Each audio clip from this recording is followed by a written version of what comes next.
बिस्मिल्लाहिर्रहमानिर्रहीम, अस्सलाम वालेकुम। Welcome to my YouTube channel. आज मैं जो उनसे टॉपिक पे बात करने लगा हूँ वो टॉपिक ये है कि क्या हम सऊदीया आ सकते हैं, क्या अभी भी सऊदीया में कमाई है, और क्या सऊदीया फैमिली के लिए एक अच्छी जगह है जिसमें रह सकते हैं। मैं आपको एक एक चीज़ के बारे में बताऊंगा जो सऊदीया के रूल्स एंड रेगुलेशंस हैं उसके बारे में, और क्या फैमिली के लिए सूटेबल है सऊदीया। ये सब सवालों के जवाब मैं आपको आज के इस व्लॉग में दूंगा। तो चलें शुरू करते हैं।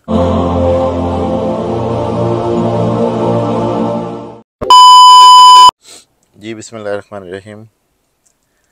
बहुत से मेरे फॉलोअर्स के कमेंट आते हैं कि आप सऊदीया के बारे में कुछ बताइए। तो सबसे पहले तो मैंने आपसे ये बताना है कि सऊदी अरब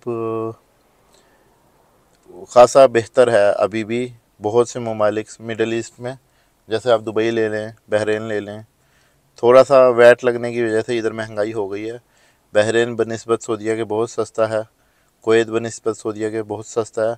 लेकिन यही है ना कि वो छोटे छोटे मुल्क हैं, तो उधर इतनी एज नहीं है, इधर काम इतना काम का उधर स्कोप नहीं है किसी भी काम का ना। इतना इजीली आपको कोई भी काम नहीं मिल जाता, हत्ता कि आपको बहुत लेवल का डिग्रीज हों आपके पास और ज़ुबान आती हो। तो जो सऊदीया है उसमें आप देख सकते हैं कि जैसे नियोम सिटी बन रही है, और रियाद में इतने बड़े बड़े प्रोजेक्ट्स बन रहे हैं, जद्दा में प्रोजेक्ट्स बन रहे हैं, पूरा डिमोलिश हो गया है जद्दा और नया बन रहा है। तो ये कंस्ट्रक्शन और ट्रांसपोर्टेशन और इस किस्म के काम जो से हैं वो बहुत हाई पीक पे हैं इस टाइम, क्योंकि एक 500 बिलियन डॉलर्स का सिटी बन रही है जो नियोम सिटी है। इधर दुबा दुबा कह लें, तबूक के साथ शर्मा है, शर्मा वो इलाके का नाम है जहाँ पर नियोम बेस सिटी बन रही है। दो प्रोजेक्ट्स हैं बड़े, एक ऑक्सागोन है, एक लाइन सिटी है। वो दो बड़े प्रोजेक्ट शुरू हो चुके हैं, अभी तकरीबन साल होने को आया है। तो उस जैसे कि ये बड़े बड़े प्रोजेक्ट्स चल रहे हैं, इसमें लोग आते हैं, लोग आराम से पैसे कमा सकते हैं, इधर खाने पीने का काम कर सकते हैं, कुछ भी कर सकते हैं। अच्छा, अब पहले सवाल की तरफ जाते हैं। पहला सवाल है कि सऊदीया कैसे आया जाए। सऊदीया आपने आने के लिए 3 स्टेप्स हैं। या तो आप किसी अपने रिश्तेदार को बोल दें जो कि पहले से सऊदीया हो, इट्स हैं सऊदी अरब की, वहाँ पर सीवी अपनी सीवी वगैरह सबमिट करें। और तीसरा कि जो हर हर मुल्क में मैन पावर के ऑफिस होती हैं, तो किसी मैन पावर के ऑफिस में चले जाएं, उधर जाके आप अप्लाई कर दें, सऊदी आ सकते हैं। अच्छा, दूसरा सवाल जो उनसे मेन जो मुद्दा है हमारा कि आज़ाद वीज़े पे आया जाए या कंपनी के वीज़े पे आया जाए। दोनों सूरतों में आज़ाद वीज़ा क्या है? आज़ाद वीज़ा कोई ऐसी चीज़ नहीं है, सब के सब डिपेंडेंट स्पॉन्सर के ऊपर होती हैं। अब स्पॉन्सर वीज़ा क्या है? एक आम सऊदी है, उसने एक दुकान डाली, दुकान का लाइसेंस बनाया, दुकान के लाइसेंस के ऊपर उसको 2 वीज़े इशू हो गए। ठीक है, उसने 2 वीज़े उसके पास से उसने मुझे ला के बेचे, उसने किसी और को ला के बेचे, मैंने उससे ख़रीद लिए। ठीक है, मिसाल के तौर पे मैंने 5,000 रियाल का उससे ख़रीद लिया। अब मैं क्या करूँगा, मैं आगे से किसी को भेज दूँगा कि यार आपने आना है इधर। अब उसने उसने दुकान सिर्फ निकाली थी वीज़े बेचने के लिए, उसने वीज़े बेचे। अब उसकी दुकान नहीं है, दुकान शुकान कोई नहीं है, अब उसने वीज़े बेचे हैं। वीज़े बेच के उसने वो दुकान आगे से बेच दी या किसी और को दे दी या खाली कर दी। ठीक है, उसके बाद तो वीज़े निकलाए, उसने दो वीज़े बेचे 6,000 7,000 के, यानी कि आप लगा लें 10,000 के 2 वीज़े बेच दिए उसने। ठीक है, अब वो वीज़े क्या होंगे वीज़े वैलिड होते हैं, वीज़े टोटली वैलिड होती हैं। अब आप आए हैं, अब मैं मेरे तो किसी दोस्त को चाहिए, जैसे कि मेरे किसी सब्सक्राइबर में से कोई पूछता कि यार आप मुझे वीज़ा चाहिए। अब मैं वीज़ा आपको देता हूँ कि यार ये आज़ाद वीज़ा है। आज़ाद वीज़ा नहीं होता कुछ, आप उसी वही वीज़ा मैं आपको दूंगा आप सऊदी आ जाते हैं। ठीक है, और वो जो सा जिसके नाम पे वीज़ा निकला होता है वो कहता है यार आप घूमो फिरो काम करो, आपने मुझे महीने के कुछ पैसे आपने मुझे देने हैं, आप जो मर्ज़ी करो जहाँ मर्ज़ी करो, मैं आपको अपने नाम पे कहाँ कहीं भी आपने दुकान खोलनी हो मैं आपको दुकान खुलवा दूँगा, अकामा बनवा दूँगा। आपका वो स्पॉन्सर होता है, वो जिसको कफ़ील कहते हैं। कफ़ील के बगैर कुछ आज़ाद वीज़ा नहीं है इधर। तो ठीक है, एक ये बात क्लियर हो गई। अब आप चलें, अब आप ये स्पॉन्सर वाले वीज़े पे आ जाते हैं। ठीक है, अब आपकी ये स्पॉन्सर वाला अब आपका ये स्पॉन्सर वाला तो डाउट क्लियर हो गया। एक होता है कंपनी वीज़ा। अब कंपनी वीज़ा ये है कि आपको कंपनी ने वीज़ा दिया, आपने उधर से पाकिस्तान से वीज़ा लगवाया, इंडिया से जिधर मर्ज़ी से आप हैं आपने वीज़ा लगवाया, आप डायरेक्ट कंपनी में आ जाते हैं। कंपनी में काम 2 साल का कॉन्ट्रैक्ट होता है, 2 साल आप काम करते हैं, 2 साल काम करने के बाद आप चले जाते हैं। आपकी मर्ज़ी होती है कंपनी में स्टे करना है स्टे करें, नहीं करना तो वो कॉन्ट्रैक्ट को आप रीन्यू ना करें, फिर आप जा सकते हैं अपने मुल्क, कोई बंदिश नहीं है। अच्छा, आज़ाद वीज़े पे काम कैसे किया जाए? आज़ाद वीज़े पे काम ऐसे किया जाए कि अब आप आए हैं, आपका कोई भी नहीं है इधर जानने वाला, आपको किसी दोस्त ने वीज़ा दे दिया, आपने पाकिस्तान में लगवा लिया, आप सऊदी आ गए। सऊदी आप आते हैं किसी भी बड़े शहर में, रियाज, दमाम, जद्दा, जिधर जिधर एयरपोर्ट्स हैं आप लैंड होते हैं। आपके पास कम अज़ कम जो सेफली अगर बंदे ने अगर काम करने के लिए, मजाक नहीं करने के लिए आना, तो कम अज़ कम उसके पास 30,000 रियाल हो। 30,000 में वो क्या करेगा? वो आएगा इधर सेटिंग, पहले तो घर ढूंढेगा। बैचलर्स अगर बैचलर है तो वो जाहिर बात है बैचलर ही आएगा, क्योंकि फैमिली के साथ आप नहीं आ सकते हैं सऊदी अरब में। पहले वो आएगा कोई बैचलर अकोमोडेशन ढूंढेगा जहाँ पर बैचलर्स रहते हों, क्योंकि फैमिली अपार्टमेंट में आप नहीं रह सकते हैं जब तक आपके पास फैमिली ना हो। तो वो उसका ख़र्चा है 200 से 300 रियाल में अच्छा सा रूम मिल जाता है, अच्छी सी अकोमोडेशन मिल जाती है एक सिंगल बंदे के लिए। अगर आपने शेयरिंग रूम लेना तो शेयरिंग रूम आपको 100 से 150 रियाल में मिल जाता है। हमारे शहर में तो इतने का ही है, बड़े शहरों में थोड़ा सा ज़्यादा होगा, 200-300 रियाल होगा। हमारा जो थोड़ा सा छोटा शहर है हफरल बातिन, बड़े शहरों के साथ लगता है। तो जो आपने फैमिली के लिए रूम लेना है वो 500 से 600 रियाल, जो आपने बिल्कुल फर्निश्ड लेना है वो 1500 और 1300 रियाल, 1500 रियाल फुली फर्निश्ड होता है, उसमें हर चीज़ अवेलेबल होती है। जो आपने खाली घर लेना है किराए पे, किराए के लिए फैमिली के लिए, वो आपको मिल जाता है 700-800, 6 से 800 के दरमियान। ठीक है, ये बात क्लियर हो गई। अब आप आए हैं नए वीज़े पे, अब आपने काम क्या करना है? अब आपने सबसे पहले तो 30,000 रियाल मैंने आपको बताया ना, आपने 2,000 रियाल लगा लो, अपने डॉक्यूमेंट्स वगैरह क्लियर किए, आपने सिम ली, आपने अकामा अपने स्पॉन्सर को बोला, उसने आपको अकामा लेके दिया। उसके बाद आपने जो इधर के नेशनल प्लेटफॉर्म पे जितने भी अकाउंट्स हैं वो बनाने हैं, आपने बैंक अकाउंट बनवाना है, अपशर का अकाउंट बनवाना है, ऐसे सारे अकाउंट्स आपने बनवाने हैं जो भी नेशनल प्लेटफॉर्म पे हैं सब अकाउंट्स। और मेरे लिहाज से मैं 1997 में हम आए थे, जब छोटे थे। 1997 से इधर रह रही हैं सऊदी अरब में। आना और इधर सेटल होना, the world's easiest place on earth is Saudi Arabia to live within. इसमें सऊदी अरब में आप इजीली आके एडजस्ट हो सकते हैं, कम्युनिटी बहुत इजीली आपको मिलेगी, ऊपर से सब ज़्यादातर मुसलमान हैं। आप को इंडियन पाकिस्तानी कम्युनिटी बहुत मिल जाएगी। कुछ अच्छे लोग होते हैं, कुछ बुरे लोग होते हैं, लेकिन इंशाल्लाह अच्छे लोग मिलेंगे तो आपको गाइडेंस देते रहेंगे साथ साथ। जो अकामा होता है ना, वो जैसे कि हमने न्यू वीज़ा लिया है, न्यू वीज़े का 1 साल का अकामा फ्री होता है, और 1 साल जो उनसे कफ़ालत होती है ना कफ़ील की, वो भी फ्री होती है 1 साल तक के लिए। हत्ता कि आप अगले साल अकामा बनवाओ और फिर उसके बाद से स्पॉन्सरशिप के पैसे शुरू हो जाते हैं 1 साल बाद। 1 साल से पहले कोई पैसे नहीं होते। बाकी बंदों का हिसाब है, कुछ बंदे कहते हैं कि नहीं भाई, हम आप आओगे इधर काम पे लगोगे तो हम आपसे लेने लग जाएंगे पैसे। अब दूसरी बात आती है कि आपने ड्राइविंग लाइसेंस बनाया, उसमें आपके 1000-1500 रियाल वो लग गए, 1000-2000 आपने अपना अकोमोडेशन पे लगा दिए, ठीक है, 3000 ये हो गए।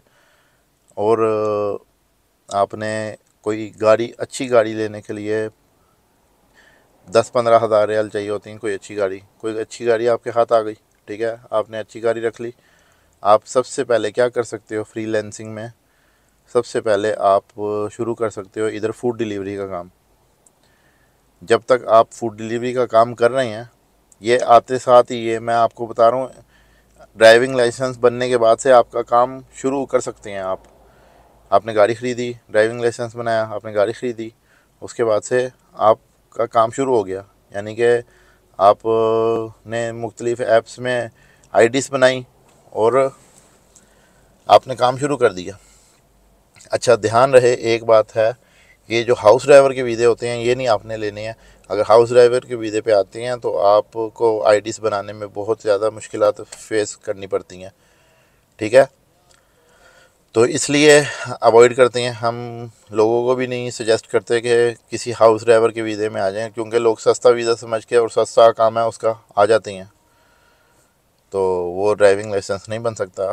सालाना आपके अकामे की फ़ीस है 10,000 रियाल, आपने वो निकालने हैं, आपने कफ़ील के कफ़ालतें निकालनी है, आपने जो इधर घर के रेंट देनी है वो आपने देनी है। थोड़ी सी लाइफ एक्सपेंसिव है इधर अकामे को लेके, बाकी अल्हम्दुलिल्लाह बरकत है सऊदी अरब में अभी भी, ये नहीं कि काम बिल्कुल भी नहीं है, लेकिन जो मेहनती बंदा है वो चल रहा है। बात इधर होती है, अगर बंदे का दिल साफ़ है ना, नीयत साफ़ है, अल्लाह ताला से मांगता है, सिर्फ बंदे से नहीं मांगता, तो अल्लाह ताला उसके भाग लगाता है, अल्लाह ताला उसको भूखा नहीं सुलाता। ये आजमाई हुई बात है। दूसरी बात यह है कि आपने किसी पे भी डिपेंडेंट नहीं रहना, आपने ख़ुद करना है जो भी करना है। आपने किसी पे डिपेंडेंट लेना है, उसने आपको छुड़ा फेरते रहना है, कहीं ना कहीं उसने आपको मारते रहना है। आपने जो भी करना है खुद से करना है। आजकल सबसे बड़ा स्कूल, कॉलेज, यूनिवर्सिटी हमारा यूट्यूब है, गूगल है, उस पर हर एक चीज़ मिल जाती है, हर चीज़ का जवाब मिल जाता है, ठीक है। अब बात आ गई कि आप सऊदी आए, आपने गाड़ी लेके काम भी शुरू कर दिया, तो आप अपनी सीवी बनाएं, जो जो सी आपके जो हुनर है सीवी बनाएं, उसके रिलेटेड काम ढूंढें, सीवी कंपनीज ढूंढें, वो सीवियाँ दे दें कंपनी में। अगर आप हुनरमंद हैं, कोई काम आपका हाथ का काम है, तो आप आके अपनी दुकान खोल सकते हैं, और जो उनसे आपका स्पॉन्सर होगा वो आपकी हेल्प कर देगा, आपको लाइसेंस वगैरह बना के दे देगा। आपने उसके महीने के पैसे देने हैं और आपने अपने काम करते रहने हैं। ऐसे ऐसे बंदा आराम से सेटल हो सकता है। अगर आप फैमिली लेके आते हैं, फैमिली के लिए आप को विज़िट वीज़ा मिलता है, विज़िट वीज़ा इजीली मिल जाता है। विज़िट वीज़े के लिए आपको एक चैम्बर होता है वो करवाना पड़ता है। पाकिस्तान में जो वीज़े की फ़ीस है 50 से 60 हज़ार रुपये है, वीज़ा लगवाई की फ़ीस फैमिली के लिए पर पासपोर्ट, और फिर टिकट है, प्लेन की टिकट है, वो ख़र्चा होता है। और इधर आपने जो फैमिली अपार्टमेंट के लिए जो आपने सोफ़े बेड वगैरह लेके आनी है वो एक अलग ख़र्चा है। तो इधर भी आप आराम से फैमिली रख सकते हैं। पहली दफ़ा में थोड़ा सा ज़्यादा मुश्किल होता है, लेकिन बाद में जब आपके पास हर सामान होता है तो आप आराम से फैमिली को बुला सकते हैं, लेके आ सकते हैं, ले जा सकते हैं। बाकी अल्हम्दुलिल्लाह अच्छी जगह है रहने के लिए, कोई ऐसी बात नहीं है, बरकत वाली जगह है। जब दिल किया आप हज उम्रा करके आ गए। लेकिन बहुत ज़्यादा असूल पसंद हैं ये लोग, मिडल ईस्ट पूरा ही है माशाल्लाह से, बहुत असूल पसंद है यहाँ पर। जिसने सीधा रहना है उसी को कामयाबी मिलनी है। जो आप टेढ़ा मेढ़ा चलेंगे, ज़ाहिरी बात है आपके नुकसान भी होंगे। सीधे तरीके से आप चलेंगे, आप थोड़ा कमा लें लेकिन सुथरा कमा लें, ये ना कि आप शॉर्टकट तरीके से कमाएं, अकामा ना बनाएं, अपने आप को इलीगल कर लें। ऐसे मैं आपको बिल्कुल भी मशवरा नहीं दूंगा। लीगल होके बैठें। आप एक टारगेट सेट कर लें कि यार मेरा इतना ख़र्चा है महीने का और मैंने डेली इतने पैसे बनाने हैं, डेली के मैंने इतने पैसे बचाने हैं, 50 रियाल हो गए, 40 रियाल हो गए, 60 रियाल हो गए, ये मैंने अपने ख़र्चे के लिए बचाने हैं। तो फिर इंशाल्लाह ऐसे इजीली आप सरवाइव कर पाएंगे। बाकी मेहनत के ऊपर है, जो बंदा आएगा अपनी मेहनत पे पाएगा, अपनी मेहनत का फल पाएगा। यहाँ पर बहुत ज़्यादा अल्लाह ताला ने बरकत अभी भी रखी हुई है, ये नहीं कि बिल्कुल ही हट गई है। बरकत है अभी भी। अच्छा, तो अकामा कितने में रीन्यू होता है? अकामा रीन्यू होने के दो तरीके हैं। एक तो आप एक ऐसे कफ़ील के पास आए हो जिसके पास सिर्फ आप हो और एक और बंदा है, तो फिर तो आपका अकामा 1,000 रियाल के अंदर पूरा साल का बन जाएगा। ठीक है। इंश्योरेंस मिला के अकामा बना के 1200-1300 रियाल लगता है एक साल का। अगर एक सऊदी के ऊपर नाम पे सिर्फ दो आदमी हैं तो उनका अकामा 1,000 रियाल 1300 रियाल के अंदर बन जाता है। अगर तो उसके पास दो से ज़्यादा आमिल हैं, आदमी हैं, यानी कि उसका अकामा थोड़ा सा महंगा बनता है, तकरीबन 10,000 रियाल का। तो आप कोशिश करेंगे सऊदी आएँ और मुअस्ससा फ़र्दी ढूँढें। मुअस्ससा फ़र्दी यानी कि जिसके नाम पे सिर्फ दो आदमी हो और उससे ज़्यादा ना हो, मिल जाते हैं। मेरा खुद का वही कफ़ील है जिसके ऊपर सिर्फ मैं हूँ और मेरा भाई है और कोई भी नहीं है। तो ऐसे आदमी ढूंढने पड़ते हैं, मिल जाते हैं। सबसे बड़ी चीज़ है सऊदीया में कफ़ील। कफ़ील के सर पे आप सब कुछ हैं, कफ़ील नहीं है तो आप कुछ भी नहीं है। मेन चीज़ है। लोग कफ़ीलों को गालियाँ देते हैं, लेकिन यही लोग हैं जिनकी वजह से आप इधर कमाते हैं, इधर रोज़गार चलाते हैं। बाकी अल्हम्दुलिल्लाह घूमने फिरने के लिहाज से भी बहुत एडवांस होता जा रहा है सऊदी अरबिया। और अल्लाह मेन चीज़ जो है, अल्लाह ताला का घर है इधर। हज़रत पाक की सल्लल्लाहु अलैहि वसल्लम की मस्जिद की ज़ियारतें हैं और भी बहुत मुकाम हैं जो उनसे इंसान ख्वाहिश ही करता है कि बस हम लाखों रुपए दें अपने मुल्क से और आके इधर देखें। वो हम जब इधर अकामा ले लेते हैं तो वो हम जब दिल करे जाके देख सकते हैं। प्रेफर मैं यही करूँगा, जिस भी भाई ने आना है वो कोशिश करे कि किसी अच्छी कंपनी में आए। और अगर अच्छा हुनर है तो आप आएँ आज़ाद वीज़े में, मोस्ट वेलकम। अगर आप नहीं भी आते हैं आज़ाद वीज़े में तो मोस्ट वेलकम, आप सऊदी अरब आएँ। इधर ये नहीं है कि आपको ये डिपोर्ट कर देंगे। अकामा बनाएं, ज़ुबान सीखें, ज़ुबान सीख के आप फिर किसी अच्छी कंपनी में अप्लाई कर दें। पहले आप बेशक अपने बलबूते पे आ जाएं आज़ाद वीज़े पे। और ज़रूरी नहीं है आपने 30,000 रियाल लेके आना है, आप 10,000 रियाल के भी अंदर आ सकते हैं। क्योंकि अगर आपने गाड़ी नहीं लेनी, आपने इधर आके मज़दूरी करनी है तो मज़दूरी भी कर सकते हैं। किसी के ठेकेदार के साथ लग जाएं, दिहाड़ी 100-150 रियाल दिहाड़ी है, उस पर लग सकते हैं आप। तो यानी कि बहुत से रास्ते हैं जो कि आप कर सकते हैं। बंदा मेहनती हो तो सब कुछ हो सकता है। मैंने देखे हैं बंगाली लोग आते हैं, गाड़ियाँ धोते हैं, तो महीने के 3-3 4-4 हज़ार रियाल कमा रहे हैं। तो ये है कि स्ट्रेट फॉरवर्ड, ये है कि मैं आपको स्ट्रेट फॉरवर्ड होकर हर चीज़ बताई है। जोन सी बारीकियाँ कोई भी नहीं बताता, वो मैंने आपको बताई हैं। 1,000 रियाल वाला अकामे की भी मैंने आपको बात खोल के बताई है, और 10,000 रियाल वाले अकामे की भी बात आपको खुल के बताई है। ये छोटी छोटी बातें हैं, आपको कोई भी नहीं बताएगा अनलेस कि आप सऊदी अरब आएँ, 2 साल गुजारें, उसके बाद आपको ये चीज़ें पता चलती हैं।